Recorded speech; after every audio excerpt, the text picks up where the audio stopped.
Our first lesson will be on summarizing the fundamental security concepts. In this lesson, we will learn about summarized information security concepts. Compare and contrast security control types. Describe security roles and responsibilities. These concepts are the cornerstones of information security and should be considered in any industry that you may find yourself in as a cybersecurity professional. The CIA triad is a fundamental framework in information security. It stands for confidentiality, integrity, and availability, representing the three core objectives for protecting information systems and data. Here's a breakdown of each principle. Confidentiality. This ensures that only authorized users can access and view sensitive information. Imagine confidential company data like financial records or customer information. Strong access controls, encryption, and data classification are all measures that can help maintain confidentiality. Integrity. This principle emphasizes the importance of data accuracy and trustworthiness. Data shouldn't end systems whenever needed. System outages, denial of service attacks, or hardware failures can disrupt availability.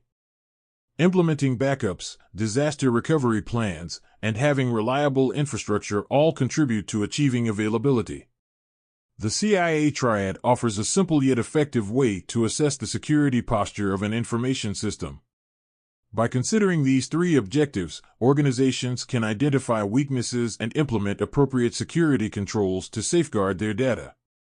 A cybersecurity framework provides a structured approach to managing cybersecurity risks, and that structure translates directly into a baseline for identifying, responding to, and recovering from attacks. Here's how. Common language and process. Frameworks establish a common set of terminology and procedures for cybersecurity within an organization.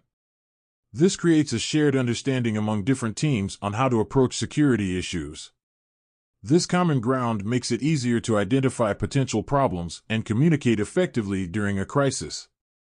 Most frameworks outline a series of core functions like identify, protect, detect, respond, and recover. These functions provide a roadmap to establish essential cybersecurity activities. Having a defined roadmap helps ensure no crucial aspects are overlooked when building defenses and response strategies. Frameworks don't prescribe a one-size-fits-all approach. They help organizations prioritize their security efforts based on their specific needs and risk profile. This allows them to focus resources on the most critical areas first, rather than spreading themselves thin trying to address everything at once. Benchmarking and improvement. Frameworks often include references to best practices and existing security standards. This allows organizations to benchmark their cybersecurity posture against established industry standards and identify areas for improvement. This continuous improvement helps organizations stay ahead of evolving threats and strengthen their defenses over time. In essence, a cybersecurity framework acts as a blueprint for building a robust security program. It establishes a baseline way of thinking about security, ensuring a coordinated approach to identifying, responding to, and recovering from cyber attacks. A gap analysis is a business tool used to assess the difference between your current situation and a desired future state. It's essentially a way to identify areas for improvement. Gap analyses can be used in many different areas of business, from marketing and sales to human resources and operations. They are a valuable tool for any organization that wants to improve its performance. In cybersecurity, a gap analysis is a systematic method for evaluating an organization's current defenses and pinpointing areas where they fall short. It's like a security checkup to identify weaknesses before attackers exploit them. First, you establish your desired security posture. This considers your business objectives and what level of protection is necessary for your data and systems. Then, you assess your existing security controls. This involves reviewing policies, procedures, and tools currently used to safeguard your network, applications, and data. Next, you compare your security posture against industry best practices or regulatory requirements. This helps identify areas where your defenses don't meet recommended standards. By analyzing the gaps, you can pinpoint potential security weaknesses. This might involve vulnerability scans, penetration testing, or reviewing security logs for suspicious activity. Not all vulnerabilities are equal.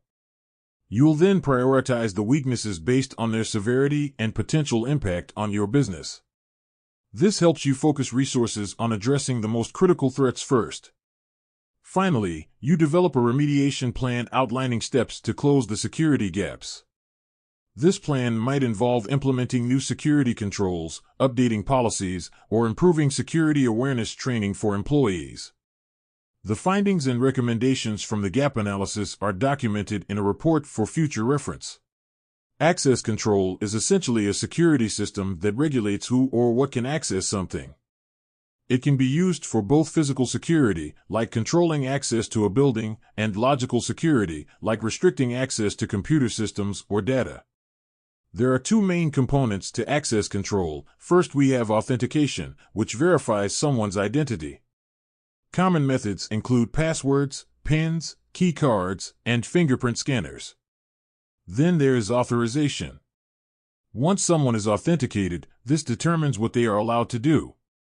For instance, an employee might be authorized to access their work computer but not the server room. Security controls are the tools and procedures you use to safeguard your organization's critical assets, which can be data, systems, facilities, or even people. These controls can be broadly categorized into four main areas, each playing a crucial role in building a strong security posture. Managerial controls. These are the high-level policies, procedures, and guidelines that set the overall direction for security within your organization. Operational controls. These are the day-to-day practices and procedures that implement the managerial controls. Technical controls. These are the technological tools such as firewalls and antivirus tools used to enforce security policies and procedures. They will provide automated safeguards. And we have physical controls. These are the tangible measures taken to secure your physical environment and assets. Security control functional types categorize security controls based on their intended outcome. These functionalities work together to create a well-rounded security posture. By combining these different functionalities, you can create a comprehensive security strategy that safeguards your organization from a wide range of threats. Preventive controls. These controls aim to stop security incidents from happening in the first place. They form the foundation of your security strategy by proactively addressing potential threats. Detective controls. As the name suggests, these controls detect security incidents after they have occurred.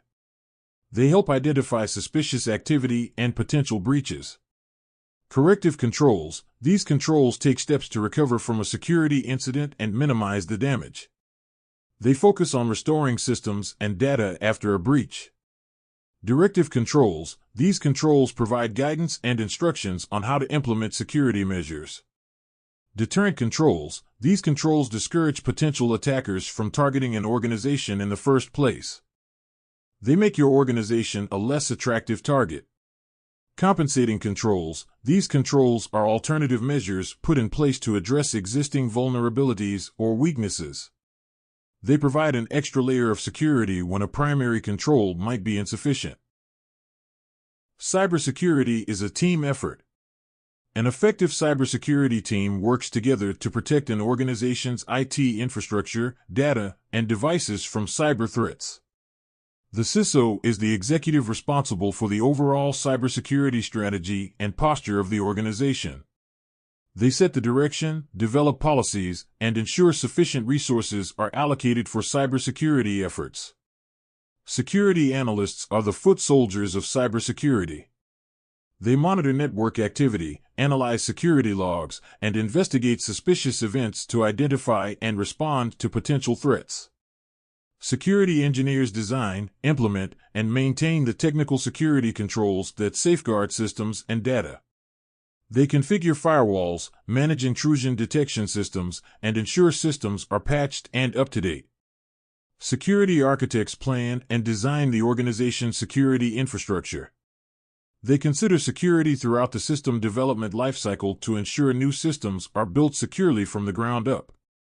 SOC analysts work in a central location to monitor security systems for suspicious activity 24/7.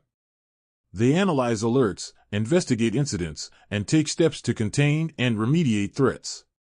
These are just some of the many cybersecurity roles. The specific roles and responsibilities will vary depending on the size and complexity of the organization. Imagine a mission control center, but for cybersecurity. A security operations center is a physical or virtual facility staffed by security professionals who continuously monitor an organization's IT infrastructure for threats. They act as the central nervous system of an organization's security posture. DevSecOps aims to change that by weaving security considerations into every stage of the development process, from initial design to deployment and ongoing maintenance. By integrating security into the development process, DevSecOps helps to deliver more secure applications faster. Incident response is a well-defined process for handling security breaches. It's like having a fire drill for cyber attacks. An effective incident response plan helps to minimize damage, contain the threat, and recover from an attack as quickly as possible. Having a well-rehearsed incident response plan allows organizations to react quickly and efficiently to security breaches, minimizing downtime and the overall impact of the attack.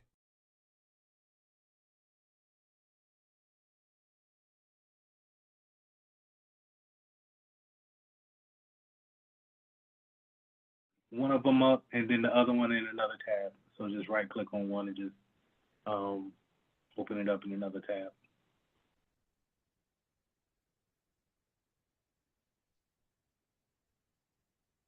I'm using what am I using? The MacBook. Where my mouse? Yeah. No problem. No problem. We could just, because it's going to be the same thing, just one looks different, right? Yes, sir. But this is what I was saying, how you got the open tickets, the unassigned tickets, and then all your other categories off to the left.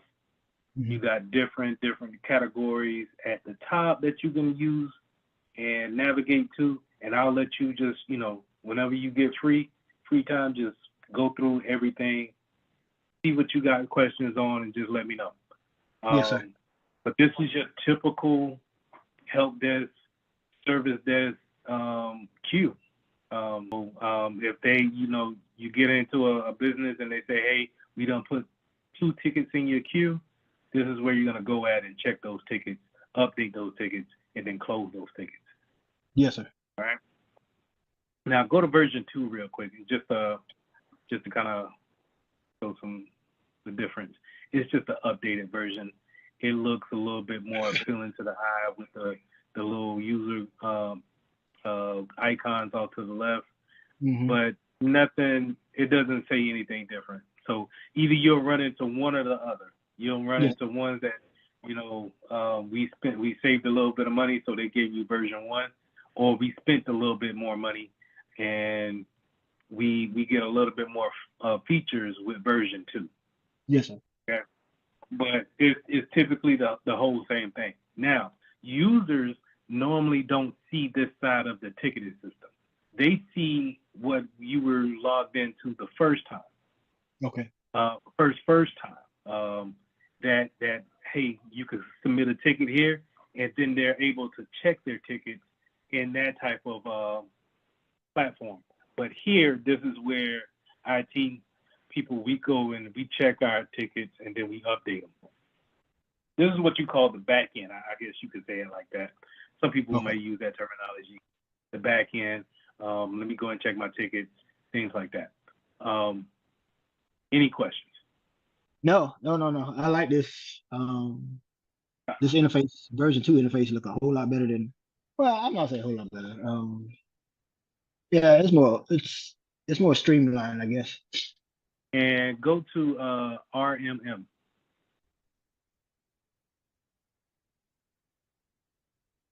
This is the work I've been doing. So I got some clients for us to look at, and these are the agents that I have out there that's actually on machines, and some are running, some of them are already reported issues. And we'll get into this as we go along with these sessions. But you can, I got these there, so now you can click on the ones that I highlighted and just look at the. It'll let you drill so far into like file locations. Yes, sir.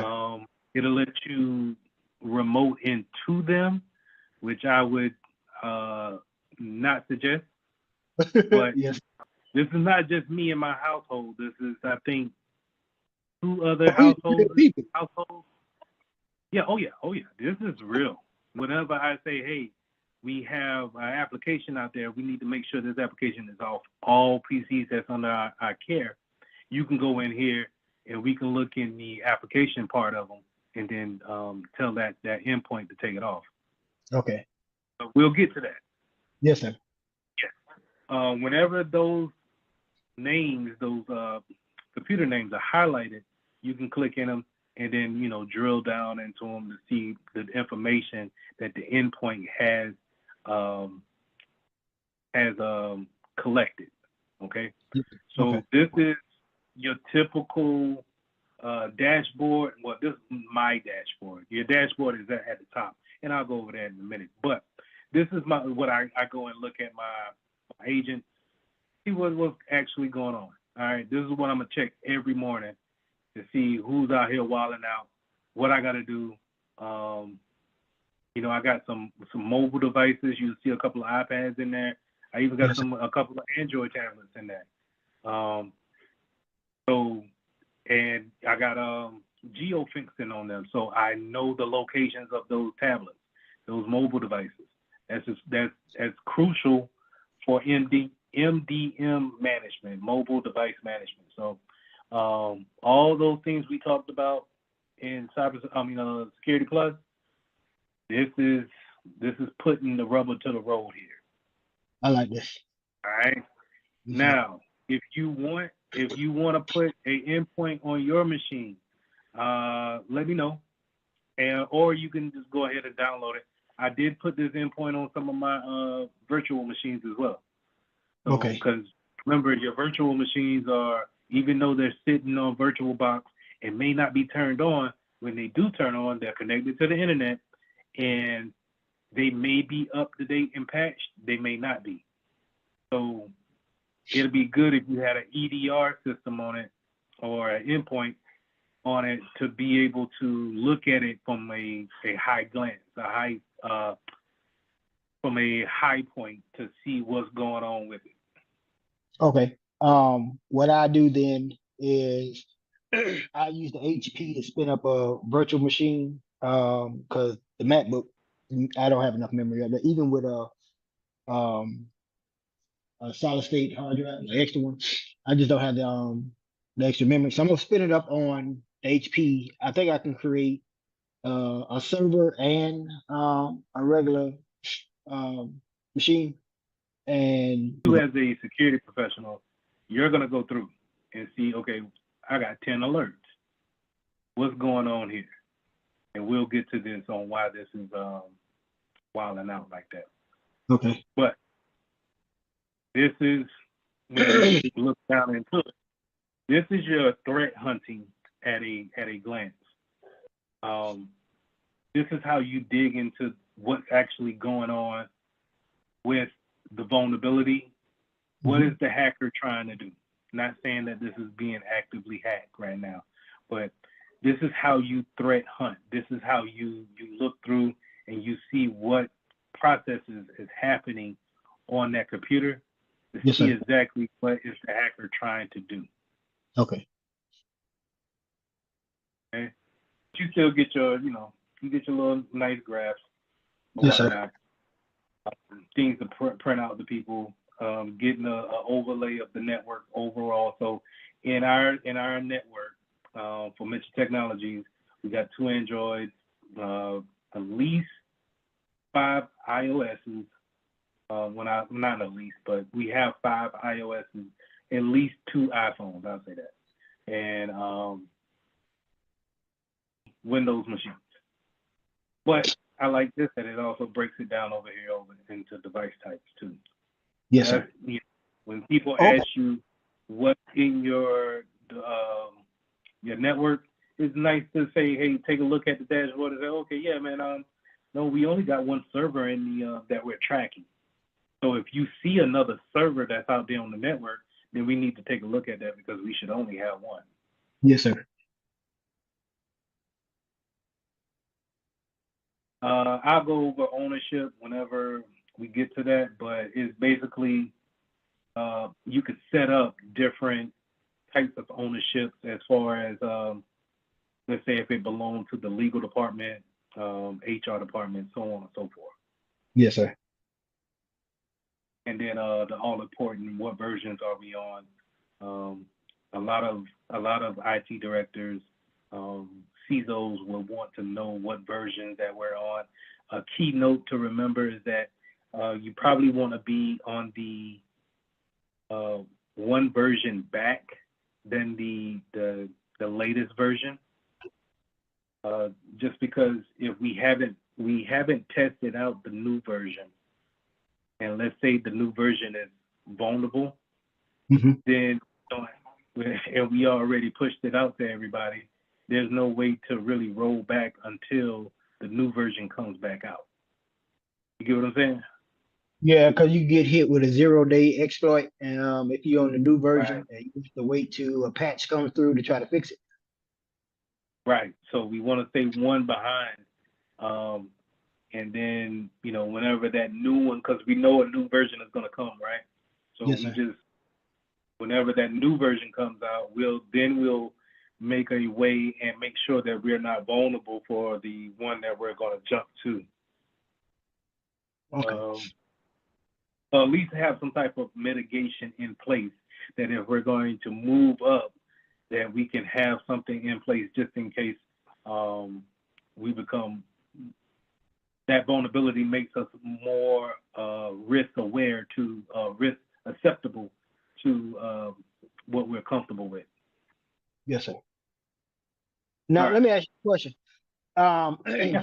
In that regard, that is for like operating system, iOS's or Windows operating systems.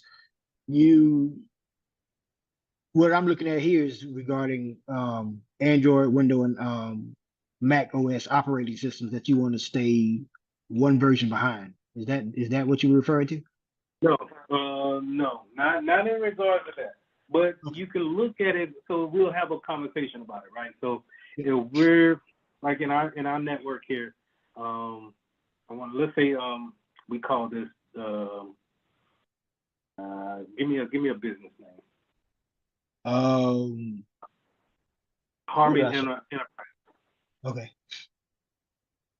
So for Harmon Enterprises, we got these clients out here right now, and we're saying that, hey,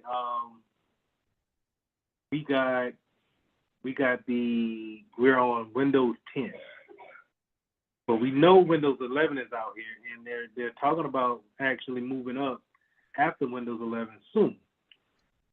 Well, me and you will sit down and take a look at it and say, hey, all right, can we move up to 11 because 11 is more secure?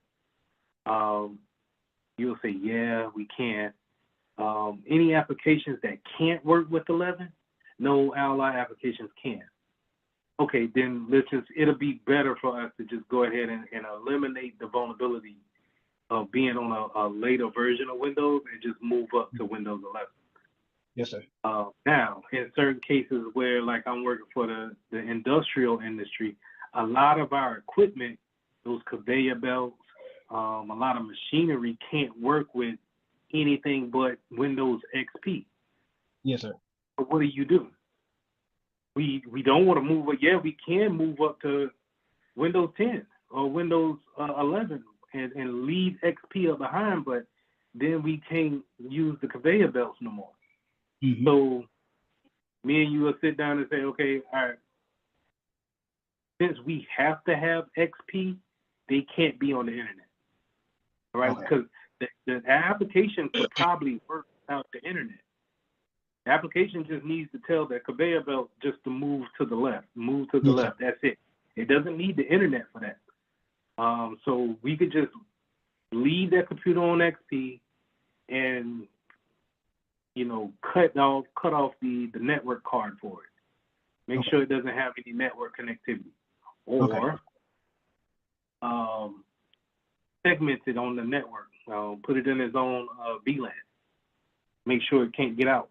But you still run a risk of it being connected to the internet. Yes, sir. All right. So we'll go over all of this other stuff in upcoming sessions. We did the device list.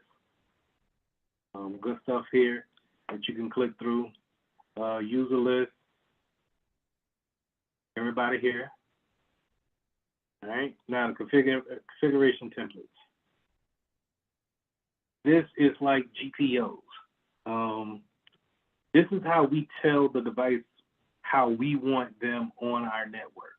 As you can see here, and the word of advice, if you're going to put one on your iPhone or something like that, yes, sir. To revise iOS. Don't do the first one that I had, which is down here.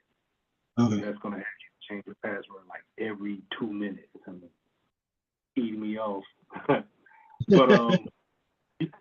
you can't go in here and change them. You got to make a new one and then change it. So if you go here to revise, this is what I mean. We tell the device what to do. So you go to edit, and then we can find what things we want, but then we can go in here and we can edit these rules. So these are rules that we set. So in Harmon Enterprises, if we don't trust our people, hey man, let's just make sure that we give them a minimum of 6 on the passcode. Okay. Things like that. And we can tailor our policy off of these configuration templates. And then once we're ready to, well, let me get some more stuff. We can even do this. We can lock it down if we really wanted to. No, you can't install nothing. No, you can't uninstall nothing. No, don't use the camera. No FaceTime. None of that. I don't want no hotspot or nothing. We can do all of that here by editing and pretty much just unclicking.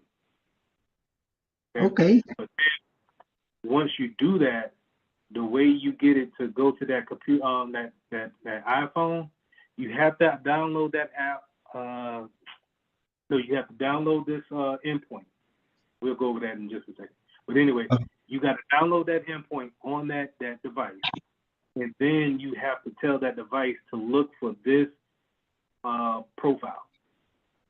And once it goes under that profile, then it acts the way I want it to, because this is the configurations I want it to have. Okay? Okay. So if I didn't want anybody to download Netflix on a company phone, hey, I might have to say, is it just Netflix I don't want? Oh, yeah. Well, okay, maybe I don't want to block any and every app from the App Store. Maybe I should go in there and have it look for a particular app in a different section, but maybe a widespread profile here. So this is going to hit everybody. And so if we're just going to say is this certain things we want, we're going to probably manipulate this profile to show that. Okay. Yeah, this is how it works right here. This is MDM. I like this. Good stuff right here. Yeah. And so what I would suggest to you, you can go in here to these profiles, and just like how I got this test here, highlight it, and then clone the profile. Clone it, and then you rename it so I know it's you. And then you build your own profile on how you want it. Then test it on a machine or test it on a device that you want to put it on. Okay. And see if that's the type of reaction that you want. So if you had a nephew or a niece or something like that you ain't want them to, have stuff on their phones and stuff like that, yeah, throw this on there. This is a great way to do that. Same thing All when right. it comes to Linux devices, Windows machines, Mac OS, same thing. And I can do this on virtual machines as well. That is correct. Okay. So And let's jump to, go ahead. you can you go back one screen? I want to make sure I get the right profile that I'm supposed to use. You want me to use the revised iOS profile as the template, or it could be any of those? You can do any. Once you clone it, it's yours. I don't Okay. care. All right. It doesn't matter because what you're going to do is you're going to come in here and do this. Let's say we want to clone this Linux one, right? We're going to click this Mhm. little, we're going to select it here in order to give us the options at the top. Okay. It's great out here. So we're going to select it. Then I say, okay, I clone it. It's going to automatically drop that down. I say this is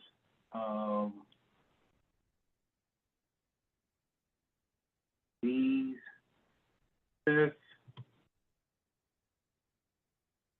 I probably don't like the apostrophe.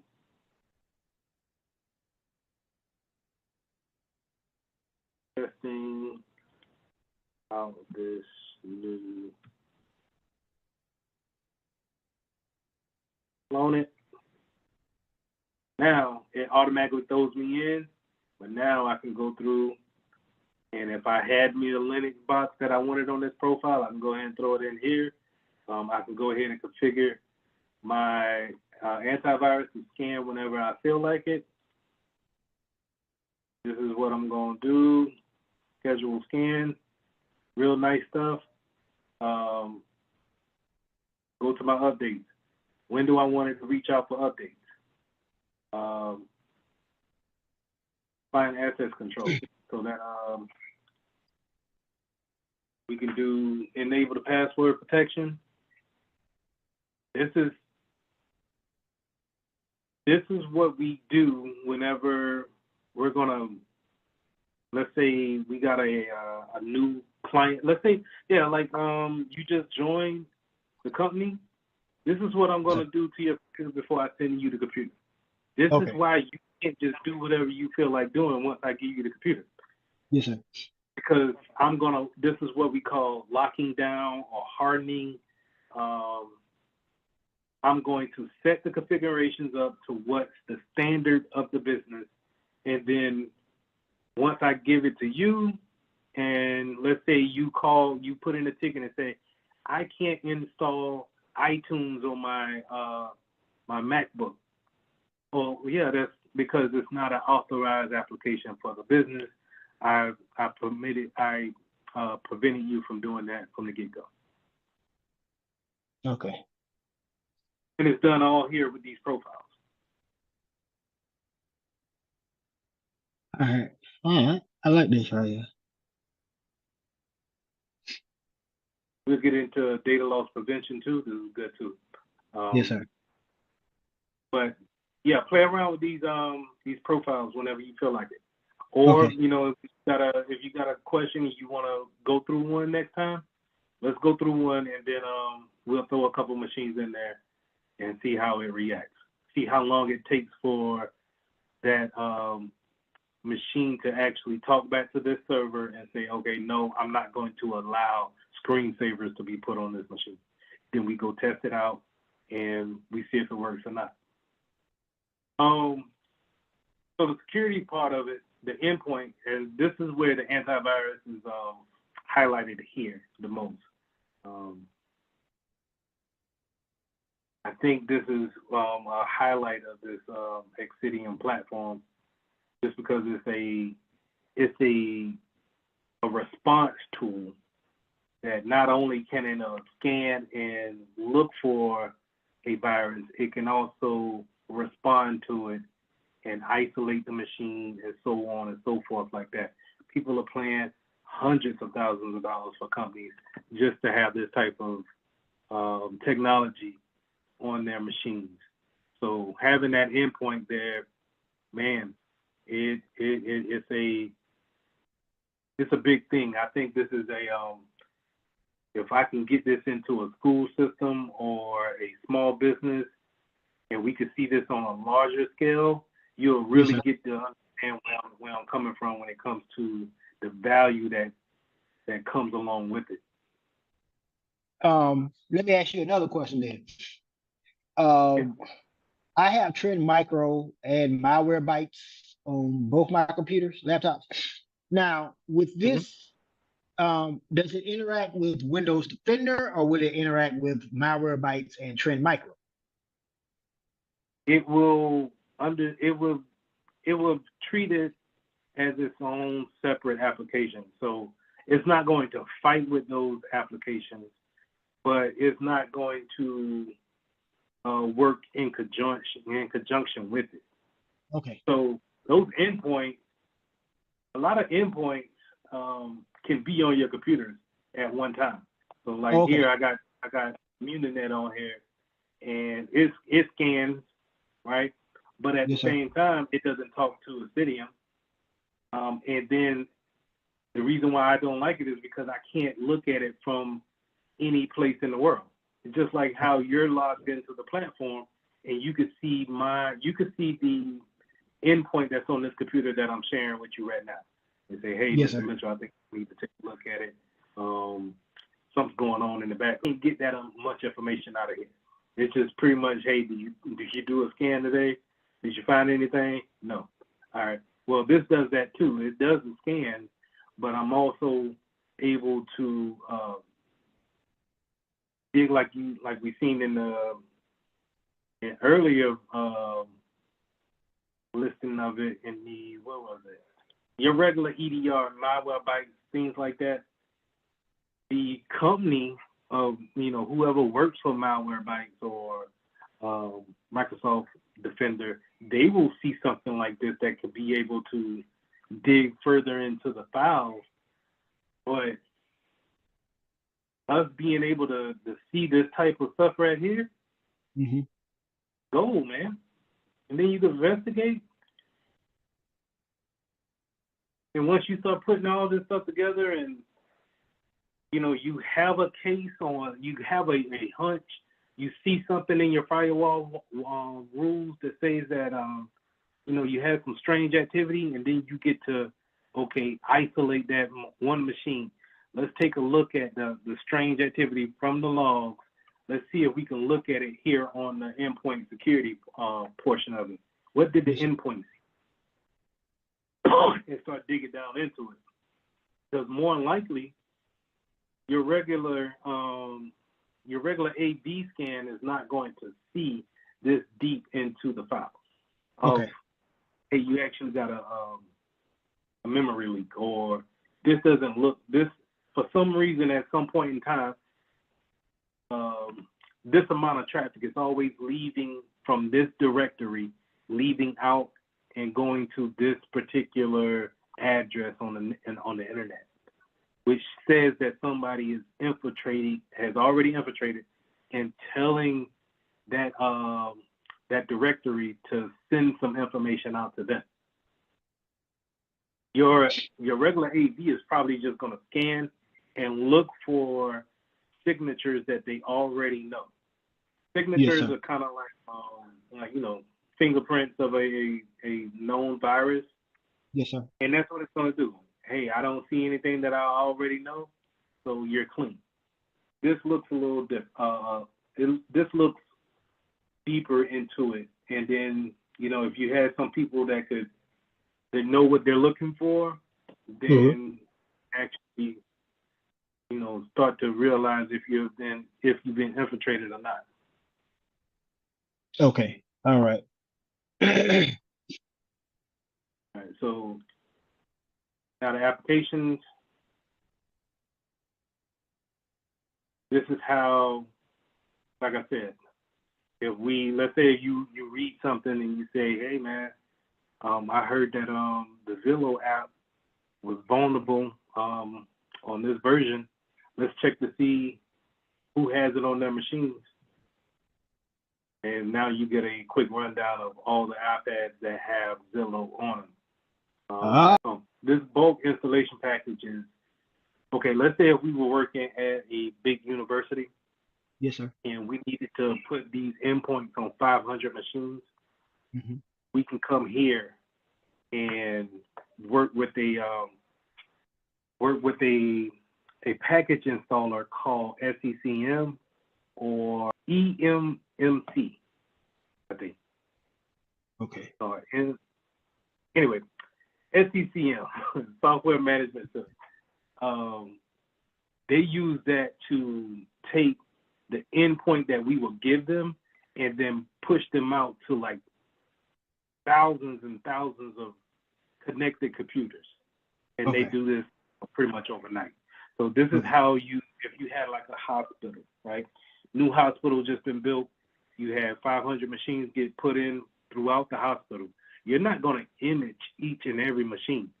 You're going to put that machine in place, plug it up to the network, and now it's going to be listening on the network for that SCCM to give it the command to install Windows 10 or Windows 11, whatever. And then with that, it's going to also install this endpoint on each machine. Okay. So that's where the bulk comes in. That bulk installation package comes into play at. To remotely access your device, perform routine security maintenance, which will not interfere with your work. Please click allow to start a remote session. See how it works. So from here, now I don't see any changes to my desktop, right? But yes, here on the platform, now I'm able to actually drill down into this is what's actually on my actual file directory. Okay. Let me show you here. If I were to go to, let me see, there is program file. So see, you'll see how these kind of match up with each other. Intel, OEM. Yes, sir. Oh, this is how, if I wanted to see those files, but I don't know if I can actually open those files. Okay. So then you go into, do you have something that can read it? All that.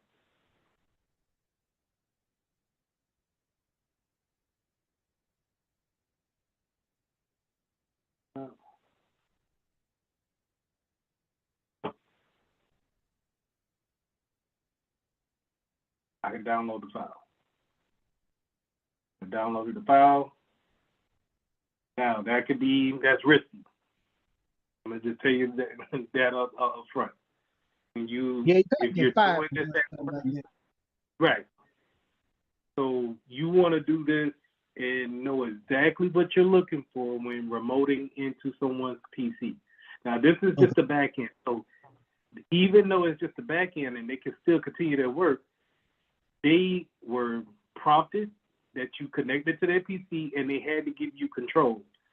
But like I said, if you download the wrong thing that was, above your pay grade or sensitive, let's say you got a secret clearance and you downloaded something that was top secret, now we got issues. Yeah. So always be careful on that. Yes, sir. But good for you is that you get to play around with this stuff, see exactly what you're doing, because you don't want to learn on the job when it comes with this. You know what I mean? Yeah. Don't want to get started. Right. So you want to, you know what I'm saying? And the funny thing is that a lot of companies that I've seen, they don't even have endpoints that can go that far in between, like the remote session of it. They might have what I use, TeamViewer, or they might use Microsoft Teams to share the screen and stuff like that, or Zoom. Yes, sir. But when it comes to like those type of applications, when it comes to executing, installing applications, you're going to need that user to help you along with actually getting things installed. So, yes, sir.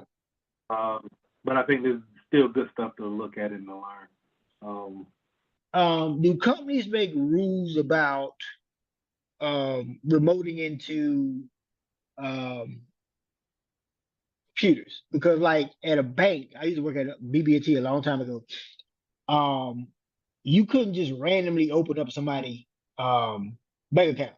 and just be like, yeah, let me see how much money this person. That is an automatic fireable offense. Do companies also make rules like that? Is it like if we catch you just randomly remote into people computer without express permission, or if you have any like if that customer didn't give you permission to contact them to remote to the computer, that's an automatic termination.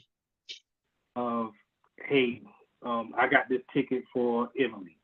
Emily is not, she ain't been at work for 2 days. I need to get this thing closed, because the one thing about tickets is that even though Emily put this in, the time starts on these tickets whenever she puts the doggone ticket in. Okay. So if she's not there for you to get consent to remote into a PC, you got to do what you got to do. Okay? Okay. But pro tip now, if you do that, you log all of that stuff here in this response. Or Okay. some of them have notes. You'll say user was not in, remoted into her machine, fix the issue, close the ticket. You cover yourself yourself by doing stuff like that.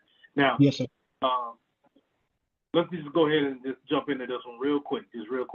So Okay. this is the ticket right here, your normal ticket, right? So Yes, Emily put this right in, and she put it in on the 26th. So we late on this ticket. The reason why we late is because of SLA time. So SLA is service level agreement. Service level agreement is a agreement that the higher ups have already made on your behalf to open it for users to open a ticket, and then for you to actually work that ticket and then close that ticket. Okay. When you get into this field, you will get to understand that SLA times can be a pain, because they normally don't start once you get these tickets. Okay? Okay. So you're going to be coming in at a higher level than help desk or service desk. So help desk, normally those guys, they just answer the phone, and then they type these tickets up, and then they assign them to you. Okay? Okay. That's help desk entry level, where you're going to be coming in at a security level or more of a desktop support role or what have you. You're going to be one level above that. So a lot of times your SLA time has already started, and where you think you had 4 days to close a ticket, you may have 2, a day and a half, 30 minutes. Good, no. But you cover yourself, because you see here, whatever, you know what I'm saying? It's already going to let you know. And before you get out here and start freaking out, just say, hey, I received said ticket at this date. The ticket was opened up on the 26th. I did not receive my account until the 31st. So, you just putting that in there. Is it going to count against you? Yes, it's still going to count against you. But your boss will know that it's not your fault. Okay? Okay. Now, let's see what she got going on. I'm having trouble setting up my work email on my iPhone using the mail app. Okay? All right. Now, that's just troubleshooting it. If me and you working through this issue right now, I would say, all right, Chris, have her call you up on a different phone, or talk to her on Teams or Zoom or something like that with the iPhone in her hand, and let's see if we can walk her through actually setting up the email. Okay. But we also, before we call her up, we probably want to go over here to the platform and see if she has the right profile on her iPhone. Because remember, we can set them up with different profiles, right? Yes, sir. And so we may have a profile, let's say,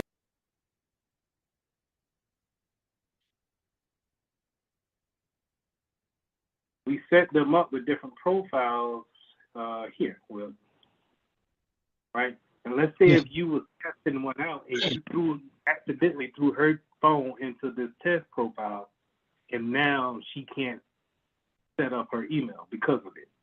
Okay. So we wanted to, double check, see if it's not in there. And if it's not, then you call her up and say, okay, walk me through what you're actually doing. And if you got it, more than likely, you're going to have the processes on a piece of paper, on a cheat sheet, and you're going to understand what's the proper steps to setting up an email. She's going to probably be missing some point. Maybe her email address needs to be changed. Her password is not right to her email address, and you just simply walk her through it. Once you walk her through it, and she says, "Oh, it's populating now," because I guarantee you, it's going to be probably a password issue. You tell her to calmly type her password in one character at a time. Yes, sir. She gets it right. It populates her email. She'll probably say, "Oh, you know what? I don't know what happened, but it just started working." Right? Yes, She sir. says that, hey, it's all good. You say, all right, if you got any more questions or any issues, just give me a call. Glad to help you out. Put it right here in your response. Close the ticket. Okay. You see here. Well, All right. So once again, you go and wait. Do you see if she's in that? No. Because she shouldn't be in there. So you give her a call, and ask her what was the last password. Do she remember putting in? Have her try that one more time. If that's not it, then you're gonna have to explain to her that you're gonna have to reset her password. yep. You reset her password on a Windows machine where? On a Windows machine. Oh, now, do I remember that? In settings. You know what? I don't know. I'm gonna have to play around with it. I don't know that one. Yes, you do. You do know. If we're in an enterprise, we at Harmon Enterprises, we're remote. He's using a Oh, Windows machine. More unlikely. access and identity management. In the what's the thing called? We built these things on the thing. I know it. I know it. Do that now. But I can't call it out. I can't call it out of my head right now. But I know what to do with it. Yeah, if you know the application, then that's the only thing you got to do. Okay. Reset her there. You make sure she log in, update the ticket, close it out. I know what. It's on the tip of my tongue. That's gonna bug me right now. Active Directory. Yeah. Yeah. That's Yeah. it. Yeah. There you go.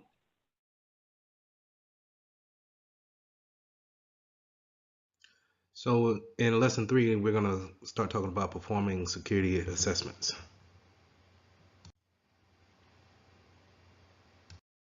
So as a security professional, sometimes we take network tools and actually see how traffic is moving from point to point on our network as well as outside of our network. And we need to be aware of the type of tools that we use in this types of scenarios, and then how can we use them to our advantage, and then also how can an attacker use it for their advantages as well. So the first thing we want to get into is opening up our command prompt and then typing in an ipconfig command to see what type of IP address that we get. And this is I want you guys to think about an IP address as kind of like your home address, right? So in order for you to receive mail in the physical world, the post office will give you a postal address, right? And in order for someone in New Jersey to send you a letter, they need to have that address, and then it goes from post office to post office until it's able to go down your lane, your driveway, or what have you, and then into your mailbox. Well, the IP address is similar to that, right? Where your router is sort of like a post office, and it will assign your devices an address. This in case it'll be a IP address. It uses that IP address in order to communicate to other devices within the world, whatever it may be, from a server to gaming consoles to your smart refrigerator that tells you how many degrees your milk is chilling at, right? So we can use an IP address to identify each other on the network, or in this case, the internet, right? So we can also use things kind of like a what's called a ping. So we can open up our command prompt, and I'll show you guys in a second. We'll open up our command prompt and we'll ping another address or a domain name, and it can return to us their address. So let's say if we wanted to know the IP address to the server for ESPN.com, and what we'll do is we'll ping ESPN.com. It'll show us the information there. So I'll show you guys that in just a second. To go back to our analogy of, how you actually have a physical address within the real world, and the post office will give you an address to receive and to actually deliver mail. The same thing in the computer world. We can route different ways of getting to different destinations, and in your computer it keeps this things and call what we call a routing table, and we have all the different IP addresses that we are familiar with, and then new ones that we verify and we understand that this is who they say they are. We put them in that routing table. We can also use our command prompt to show us trace routes, and that's kind of like what I was saying before of just showing the logical hops that a packet takes from your PC all the way to a receiving server or gaming station or what have you. So again, I'll show you all those things in just a second. Now, as security professionals, you will run across these things called a IP scanner or Nmap. What they do is they actually scan your network. You'll sometimes hear the terminology crawl the network. And what they do is they actually kind of do like a ping test or a more in-depth conversation to whatever device that's on that network, and it pulls information from it. So it will say, hey, I crawled the network and I see that there's 10 actual phones on your network, cell phones, and 5 of them are Android, and then the other 5 are iPhones. And then it can even get more granular by saying, hey, I found a PC on your network. This is the operating system that is running, and these are the ports, the communicating ports that are open to this PC. So it's very important to understand that we can use this as a administrative tool, right? We can make sure that we know what's on the network. We can know how we're communicating in and out, the data flow, correct? But also the bad guys can take this and actually do reconnaissance on your network. So they can actually not necessarily attack you that day, but if I want to get information about you and make sure that, hey, all right, I'm messing with Macs today because this is a Mac shop. This is a Mac place of business. They only run Macs in there and iPhones, iOS, right? So I need to make sure that I get the attacks, my playbooks ready for Macs, right? Whatever vulnerabilities that may be out for Mac. So this can be a good tool, but also it can be used for bad things as well. So like I alluded to earlier, these type of Nmap scanners can also do kind of a service discovery. So again, showing what type of ports you have open or what type of services that you're using to communicate to other devices on. It can build a fingerprint of how your network is set up, right? And this again it's good for an administrative point of view, from a high level, to see all of your blueprint or your fingerprint of the network, what we call a footprint, right? We can see the footprint of the network and see how data is coming in and out.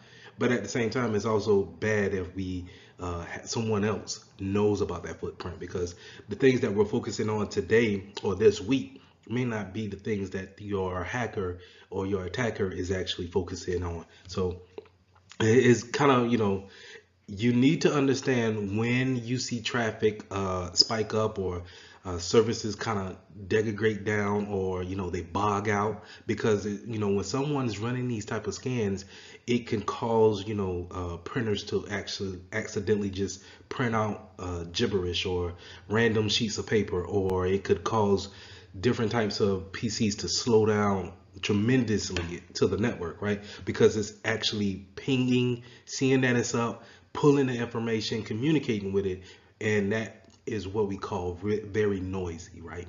So whenever we see a lot of noise on the network, we need to be aware of that, and then do what's necessarily possible to find it and shut that communication off. Another way we can find out different types of PCs that's out there on the network, we can also do a netstat command, and that's showing everything that we have a connection to. And you can pull this command up, and you'll actually see how your PC is actually communicating out to different services, different applications. More importantly, NS lookups is a very important thing as a